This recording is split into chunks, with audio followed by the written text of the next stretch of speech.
প্রথমে একটি মিক্সিং বোলের মধ্যে দিয়ে দিচ্ছি হাফ কাপ পরিমাণ বেসন, সাথে দিয়ে দিচ্ছি চালের গুঁড়া, এখানে আতপ চালের গুঁড়া দিয়ে দিচ্ছি হাফ কাপ পরিমাণ, সাথে দিয়ে দিচ্ছি আলু, এখানে আমি সেদ্ধ করা আলু দিয়ে দিচ্ছি হাফ কাপ পরিমাণ, সাথে দিয়ে দিচ্ছি চাট মশলা 1 চা চামচ, সাথে দিয়ে দিচ্ছি জিরা গুঁড়া 1 চা চামচ পরিমাণ, দিয়ে দিচ্ছি ধনিয়া গুঁড়া 1 চা চামচ, সাথে দিয়ে দিচ্ছি খাবার সোডা, এখানে আমি সোডা দিয়ে দিচ্ছি 1 চা চামচ পরিমাণ, সাথে দিয়ে দিচ্ছি স্বাদ মতন লবণ, এখানে আমি হাফ চা চামচ পরিমাণ দিয়ে দিয়েছি। এবার সবগুলো উপকরণ খুব ভালোভাবে একটি চামচের সাহায্যে নেড়ে মিশিয়ে নিব।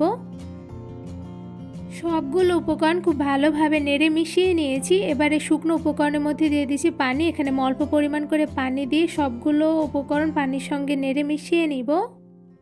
শুকনো উপকরণের মধ্যে একবারে বেশি পানি দিতে যাব না, অল্প পরিমাণ করে পানি দিয়ে খুব ভালোভাবে নেড়ে মিশিয়ে নিতে হবে। আর এই ব্যাটারটা কিন্তু বেশি ঘনত্ব রাখবো না, অল্প পরিমাণ ঘনত্ব রেখে কিন্তু খুব সুন্দরভাবে স্মুথ একটি ব্যাটার তৈরি করে নিতে হবে। শুকনো উপকরণের মধ্যে অল্প পরিমাণ করে পানি দিয়ে আমি অনেকটা পরিমাণে ঘনত্ব রেখে কিন্তু ব্যাটারগুলো তৈরি করে নিয়েছি। এখানে আমার টোটাল প্রায় 1 কাপের থেকে একটু কম পরিমাণ করে আমি পানি দিয়ে এমন ঘন একটি ব্যাটার তৈরি করে নিয়েছি।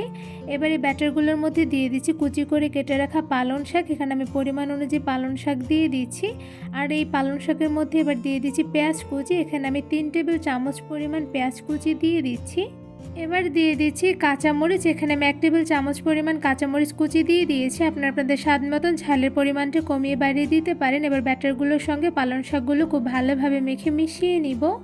ব্যাটারগুলোর সঙ্গে পালং শাকগুলো খুব ভালোভাবে মেখে মিশিয়ে নিয়েছি। তো এই পর্যায়ে দেখতেই পাচ্ছেন পালং শাকের পাকোড়া তৈরি ব্যাটারগুলো প্রপারলি রেডি। এবার এই ব্যাটারগুলো দিয়ে আমি পাকোড়া ভেজে নিব। পাকোড়া ভাজার জন্য একটি প্যানের মধ্যে দিয়ে দিচ্ছি রান্নার সয়াবিন তেল পরিমাণ অনুযায়ী। এবার মিডিয়াম টু লো আঁচে তেলগুলো হালকা গরম করে এর মধ্যে আমি ব্যাটার থেকে ছোট সাইজ করে পাকোড়ার শেপ করে নিচ্ছি। তো এখানে আমি কতটুক সাইজ করে পাকোড়ার শেপ করে নিচ্ছি তা আপনারা দেখেই বুঝতে পারছেন। এবার এই পালং শাকের ছোট সাইজের পাকোড়াগুলো গরম তেলের মধ্যে একটা একটা করে দিয়ে দিব। পালং শাকের পাকোড়াগুলো গরম তেলের মধ্যে একটা একটা করে দিয়ে দিতে হবে। আর এই সময় কিন্তু চুলার আঁচটা একদম মিডিয়াম টু লোতে রেখে পালং শাকের পাকোড়াগুলো দিয়ে দিতে হবে, নয়তোবা কিন্তু উপর থেকে তাড়াতাড়ি কালার চলে আসবে বাট ভিতর থেকে পারফেক্টলি কুকড হবে না। তো এই পর্যায়ে সবগুলো পাকোড়া গরম তেলের মধ্যে দিয়ে দেওয়া হয়ে গিয়েছে। এবার মিডিয়াম আঁচে আরও কিছুটা সময় নিয়ে পাকোড়াগুলো ভেজে নিব। মিডিয়াম টু লো আছে কিছুক্ষণ সময় নিয়ে পাকোড়াগুলো ভেজে নিয়েছি। তো এই পর্যায়ে দেখতেই পাচ্ছেন একটা সাইডে কিন্তু খুব সুন্দর কালার চলে এসেছে। এই পর্যায়ে আমি একটি কাঁটা চামচের সাহায্যে একটা একটা করে সবগুলো পাকোড়া উল্টে নিচ্ছি। কাঁটা চামচের সাহায্যে একটা একটা করে কিন্তু সবগুলো পাকোড়া আমার উল্টে নেওয়া হয়ে গিয়েছে। তো এই পর্যায়ে দেখতেই পাচ্ছেন সবগুলো পাকোড়া আমি উল্টে নিয়েছি। এবার মিডিয়াম আছে আরও কিছুটা সময় নিয়ে পাকোড়াগুলো আমি ভেজে নিব। এই পালং শাকের পাকোড়াগুলো ভাজতে কিন্তু খুব একটা বেশি সময় লাগে না। চুলার আঁচটা একটু মিডিয়ামে রেখে একটু অল্প সময় নিয়ে ভেজে নিলে কিন্তু উপর থেকে ভীষণ মোচমোচে হয়, সাথে ভিতর থেকে পারফেক্টলি কুকড এবং সফট হয়। তো এই পর্যায়ে পাকোড়াগুলো আমি একটি কাঁটা চামচের সাহায্যে সবগুলো উল্টে নিয়েছি। এবার আরও কিছুটা সময় নিয়ে গোল্ডেন ব্রাউন কালার করে ভেজে নিব।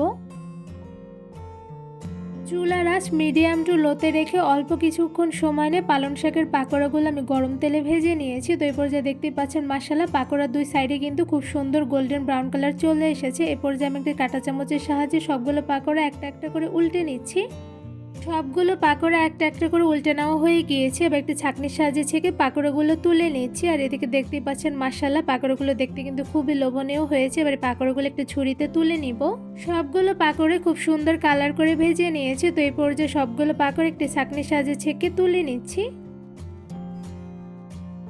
খুব সহজভাবে কোনো রকম ঝামেলা ছাড়াই শুধুমাত্র অল্প কিছু উপকরণ দিয়ে তৈরি করে ফেলেছি দারুণ মজাদার মুচমুচে পালং শাকের পাকোড়া। পাকোড়াগুলো আপনাদের একটু ধরে দেখাচ্ছি। তো দেখতেই পাচ্ছেন মাশাআল্লাহ পাকোড়াগুলো দেখতে কিন্তু খুবই লোভনীয় হয়েছে, সাথে কিন্তু পাকোড়া ভীষণ পরিমাণে মুচমুচে হয়েছে। কতটা পরিমাণে মুচমুচে হয়েছে আশা করি আপনার সাউন্ড শুনে বুঝতে পারছেন। পাকোড়াগুলো কিন্তু শুধু মুচমুচে হয়নি, সাথে হয়েছে ভীষণ পরিমাণে নরম। কতটা পরিমাণে নরম হয়েছে তা কিন্তু আপনারা দেখেই বুঝতে পারছেন। এবারে একটা পাকোড়া আপনাদের একটু ভেঙে দেখাচ্ছি আসলে ভিতরে কেমন হয়েছে। তো এখানে দেখতেই পাচ্ছেন মাশাআল্লাহ ভিতর থেকে কিন্তু পারফেক্টলি কুকড হয়েছে। এই পালং শাকের পাকোড়াগুলো কিন্তু একদম পারফেক্ট হয়েছে। পালং শাকের পাকোড়ার উপর থেকে হয়েছে ভীষণ মুচমুচে, সাথে ভেতর থেকে হয়েছে ভীষণ সফট, আর খেতে হয়েছে অসম্ভব মজাদার।